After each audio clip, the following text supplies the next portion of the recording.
Good morning बच्चों। तो देखते हैं हम प्रश्नावली 1.1 का क्वेश्चन नंबर 3, प्रश्न क्रमांक 3। ये क्या कहता है कि किसी परेड में 616 सदस्यों वाली एक सेना की टुकड़ी को 32 सदस्यों वाले एक आर्मी बैंड के पीछे मार्च करना है। दोनों समूहों को समान संख्या वाले स्तंभों में मार्च करना है। उन स्तंभों की अधिकतम संख्या क्या है जिसमें भी मार्च कर सकते हैं।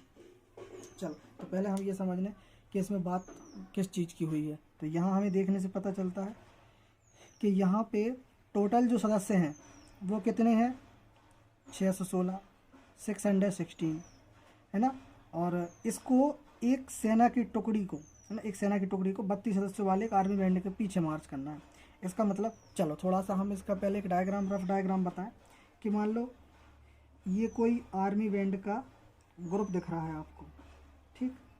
अभी ये कुछ आर्मी बैंड का ग्रुप है, आप यहाँ डायग्राम से समझो, ठीक है। ये ठीक, इनका मुंह इस तरफ है, ये लोग इस तरफ आगे बढ़ेंगे। चलो समझना अच्छे से, पूरा समझ में आएगा, एकदम सरल है। कैसा क्या है देखो, है ना।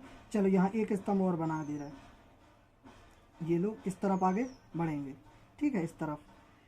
तो क्या है, इनने बोला है कि 32 सदस्यों वाले एक आर्मी बैंड के पीछे मार्च करना है। किनको? इन सारे लोगों को। अब इनके पीछे मार्च करना है तो दोनों सदस्यों में समान संख्या वाले स्तंभ, है ना। स्तंभ आप समझिए, ये है स्तंभ, ये खड़ी लाइन है ना, मतलब खड़ी लाइन है, इनमें समान लोग होने चाहिए। देखो ये 616 आप देख रहे हो, ये जो 616 आप देख रहे हो, ये 616 यहाँ इनके पीछे होंगे, तो सभी लाइनों में बराबर लोग आ जाएं। और यहाँ सामने भी, है ना, ये 32 का एक सेट चलेगा और यहाँ पीछे कुछ फिक्स आ जाए। तो हमें यहाँ से तो पता है कि ये 32 होंगे, ये देखने में ये 32 नहीं है, ये तो मैंने एग्जाम्पल के लिए बताया है, लेकिन यहाँ सामने से 32 होंगे, है ना, और पीछे भी कुछ नंबर्स होंगे, ठीक। अब ये लोग 616 लोग जो पीछे होंगे, तो ये कितने कितने की लाइन होगी ये हमें देखना है, ठीक है। सॉरी, यहाँ पे जो 32 सदस्य हैं ये सामने की लाइन में नहीं है, ये लोग सब यहाँ पूरे मिलके हैं, बट इनका जो स्तंभ बनेंगे ये 616 और मिला के, तो ये सब एक समान संख्या में होंगे। हम ऐसे एग्जाम्पल में बना लेंगे, ठीक। ये सभी मतलब ऐसा कुछ सेट होगा, यहाँ पे 616 लोग और होंगे। आया समझ में? चलो अब देखें, हम इसको सॉल्व करते हैं। तो इसके लिए भी, जब भी हमें कुछ एक तरफ का नंबर्स पता हो या हमें कोई चीज़ इस प्रकार के क्वेश्चन हो, तो हमें इनमें HCF फाइंड करना पड़ता है। क्या फाइंड करना पड़ता है? HCF पता करना है। अब HCF किसका पता करना है? तो यहाँ साफ दिख रहा है, 616 है और 32 है, इन दोनों का HCF निकालना है। तो वो कैसे निकालेंगे? चलो शुरू करते हैं। तो ये भी सिंपल वही होगा, यूक्लिड विभाजन एल्गोरिदम से, ठीक, ओके, करें। तो चलो पहले हम इसका रफ सॉल्व कर लें। तो साफ दिख रहा है कि ये 616 बड़ा है, 32 छोटा है, तो 616 में हम 32 का भाग देंगे। अब ये कितनी बार में जाएगा? तो जैसे ही हम देख रहे हैं कि 32 से कम 32, 32 दूनी 64, ज़्यादा हो जाएगा 61 से, एक ही बार में लो 32, घटाएंगे, एक में से 2 नहीं जाएगा, तो यहाँ से उधार लिया, 11 में से 2 गए, बचे 9। अब यहाँ बचा 5, 5 में से 2 माइनस किए, 5 में से 3 माइनस किए तो बचे 2, उतारेंगे 6। अब ये आ गया हमारे पास। अब हम इसकी और आगे बढ़ेंगे। अब देखते हैं कि 32 का दूनी ऐसे पढ़ना है कि 296 से ज़्यादा ना हो।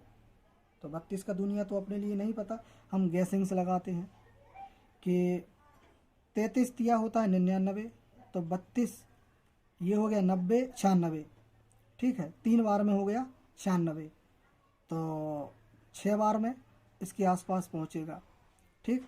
तो हम यहाँ देखते हैं कितनी बार में पहुंचता है, 6 बार में अंदाज़ा लगाते हैं, सही बैठता है कि नहीं। 2 चिंग 12 की 2, हाथ की 1, तिचिंग 18 और 1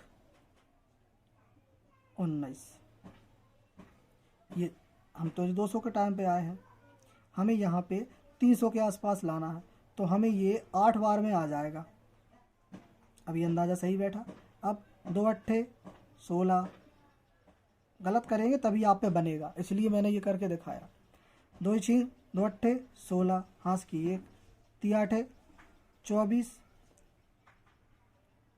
3 आठे 24 और 1 25। चलो 0, यहाँ पे बचेगा 4, कुछ नहीं, ये लेंगे। चलिए, तो यहाँ आप देख रहे हैं ये भी बचा। इसका मतलब हमें एक चीज़ से यहाँ साफ पता चलती है कि ये 9 बार में होगा। कितनी बार में जाएगा ये? 9 बार में। और बढ़िया से क्लियर कर लें, इसके लिए हम यहाँ माइनस हटा दें।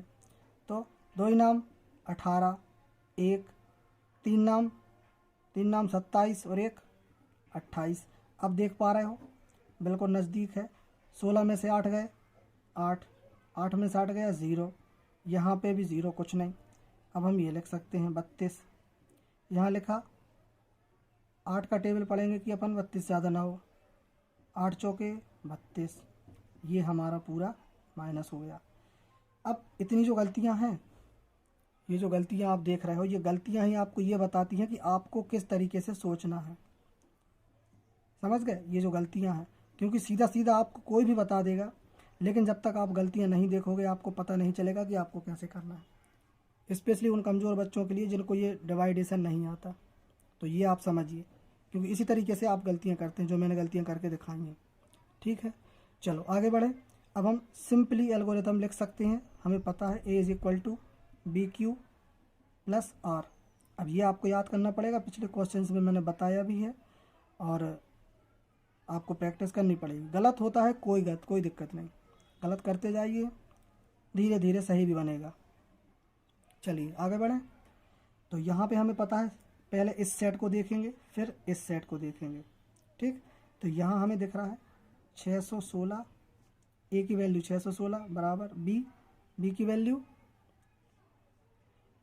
32 गुणित 19 प्लस 8। ठीक, अगला स्टेप। अब यहाँ पे 32 8 4 प्लस 0, तो हमारा यहाँ पे HCF होगा ये 8। HCF क्या होगा? 8। और यहाँ पे हमें ये बात पता चलती है कि जो स्तंभ में जो सदस्य होंगे उनकी संख्या कितनी होगी? 8 होगी। ठीक है, तो ये हमारा आंसर है।